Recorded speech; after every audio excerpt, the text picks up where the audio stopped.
kailangan. Pero wait, meron kontrabida. Kaya ang lovebirds may panawagan. And they lived happily ever after.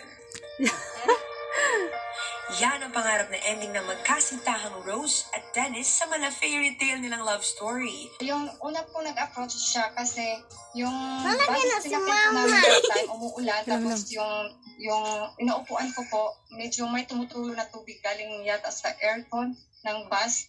Tapos pumapatak po sa legs ko. Napansin niya, tapos tinakpan niya yung butas, tapos inayos niya para hindi na ako matuluan. Plus 100 pogi points naman pala agad si Dennis. Ang dapat 3 days stay ni Dennis sa Cebu.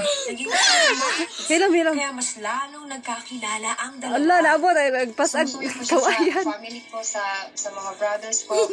They're getting wood in the forest and getting water because our water supply here is only twice a week. At tuluyan ng nagkapalagayan ng loob sina Rose at Dennis. Like him, it's because he is a very sweet man, very kind and very hardworking, and of course, he is very loving. I love that girl. She's the one. Hanggang sa nagbungang pagmamahalan nila.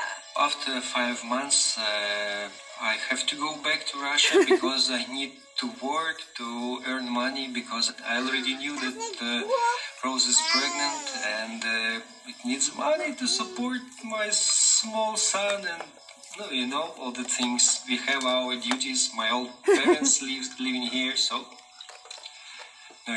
no choice, have to go back. Naiwan ang mag-ina sa Cebu kasama ang mga magulang ni Rose.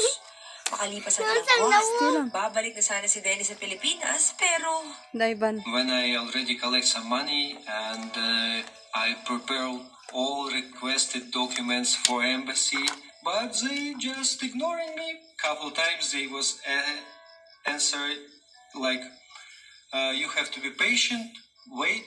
He still can't come in Philippines easily. It's because we need a lot of requirements for his visa, and also aside from that, we are not married yet. Our son is not yet registered in LCR. They also need our son's PSA as a requirements of visa. Kaya ang hiling ngayon ng magkasintahan, and hoping for the list also requirements that it should be less. I hope they will allow me to go to hug my son and Rose and finally marry her. Ilang Pinay na may kasintahang foreigner pa kaya ang may ganitong kwento? Sana'y alagbalay ang mga pakiusap ni Rose at Dennis. Nanay ka to, Shell. Apil ka. At ma-achieve ang kanilang happy ending. Mga kapuso, balik dito sa Pilipinas.